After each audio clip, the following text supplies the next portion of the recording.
Check news today के तमाम दर्शकों का स्वागत है। मैं हूं Dipankar Gupta. Good morning news में न केवल जम्मू कश्मीर बल्कि देश भर में आज क्या होने वाला है हम आपको बताते हैं। आज सबसे पहले बात कर लेते हैं जम्मू में हो रहे गैंगस्टर नेटवर्क की, और इसे लेकर पुलिस ने कमर कस ली है। हम आपको बताते चलें कि हाल ही में कई वारदातें हुई जिनमें गैंगस्टर नेटवर्क सामने आए, और अब इन गैंगस्टर्स के नेटवर्क को तोड़ने के लिए पुलिस ने कई अहम फैसले लिए हैं। इनकी संपत्तियों को जब्त किया जाएगा, इनके जितने भी एसोसिएट्स हैं, अपराधी हैं, उन्हें पकड़ा जाएगा। तमाम कोशिशें पुलिस द्वारा की जाएंगी कि जम्मू में जो एक गैंगस्टर के नेटवर्क सामने आ रहे हैं उन्हें ख़त्म किया जाए। बीते दिन आपने देखा किस तरह बड़े पुलिस अधिकारी सामने आए और उन्होंने यहाँ तक बताया कि दिल्ली से हथियार लाए गए थे, और जिस तरह से जम्मू में एक शूट आउट हुआ था, ग्राटू हत्याकांड में 11 लोगों को गिरफ्तार कर लिया गया, और पुलिस की कई टीमों ने लगातार दिन रात कोशिश कर आखिरकार उन सब अपराधियों को पकड़ लिया है। इंटरनेट मीडिया प्लेटफॉर्म का भी इस्तेमाल ये अपराधी करते हैं, और पुलिस अब ये भी सुनिश्चित करेगी कि ये अपराधी इस तरह के नेटवर्क्स का इस्तेमाल आने वाले समय में ना कर पाएँ। बहरहाल आगे बढ़ें, और लगातार जहां एक तरफ घुसपैठ के प्रयासों को हमारे सुरक्षा कर्मी नाकाम कर रहे हैं, एक और घुसपैठ का बड़ा प्रयास पुंछ में हुआ और उससे प्रयास को विफल कर दिया हमारे सुरक्षा कर्मियों ने। जानकारी ये मिल रही है कि 5 के करीब आतंकी जो हैं वो LOC पर घुसने की कोशिश कर रहे थे और एक बारूदी सुरंग की चपेट में आ गए।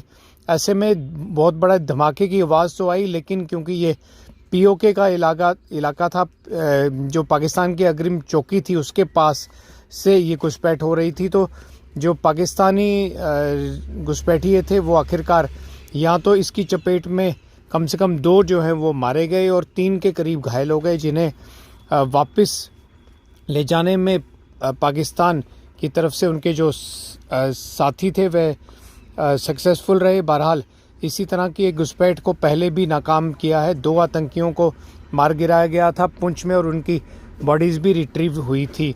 दूसरी तरफ अगर हम अलग अलग घटनाओं की बात करें तो बारामूला में काफ़ी ज़्यादा भारी मात्रा में गोला बारूद जो है वो सुरक्षा बलों ने बरामद किया है।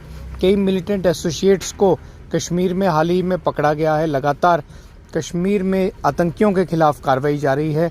वहीं दूसरे दिन भी जो सिक्योरिटी को लेकर बैठक अमित शाह कर रहे थे वह ख़त्म हुई। बहरहाल इस बैठक में अमित शाह ने तमाम जो अधिकारी थे उन्हें साफ निर्देश दे दिया है कि नार्को टेररिज्म के मामले को सीरियसली लें। जो भी पैसा ड्रग्स के ज़रिए आतंकवादी घटनाओं में इस्तेमाल होता है उस तमाम नेटवर्क्स को ख़त्म करें, स्लीपर सेल्स के नेटवर्क पर कार्रवाई करें, और जम्मू कश्मीर में ज़ीरो इन्फिल्ट्रेशन और साथ ही साथ जम्मू कश्मीर को आतंकवाद मुक्त करने के लिए कदम जो हैं वो आगे बढ़ाए जाएं।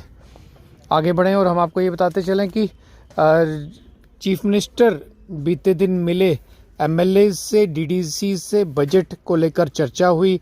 कई MLAs और DDCs के जो बजट जम्मू कश्मीर में आना है उसे लेकर जो भी उनके विचार थे या जो उनके सुझाव थे उन्हें लेकर चीफ मिनिस्टर ने कहा कि यह इनमें से कई पर अमल जो है वो किया जाएगा।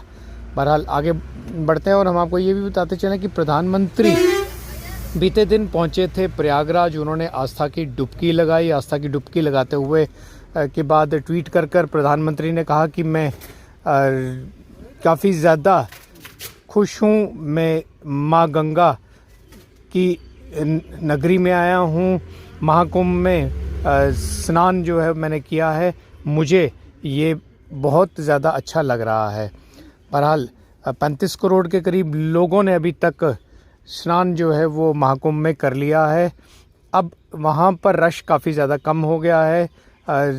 अखाड़ा साधु वगैरह वापस चले गए हैं, और आने वाले दिनों में क्योंकि जो अंतिम शाही स्नान है वो भी हो गया है, तो आप जा सकते हैं और आराम से महाकुंभ में इस महीने के अंत तक आप भी जाकर स्नान कर सकते हैं।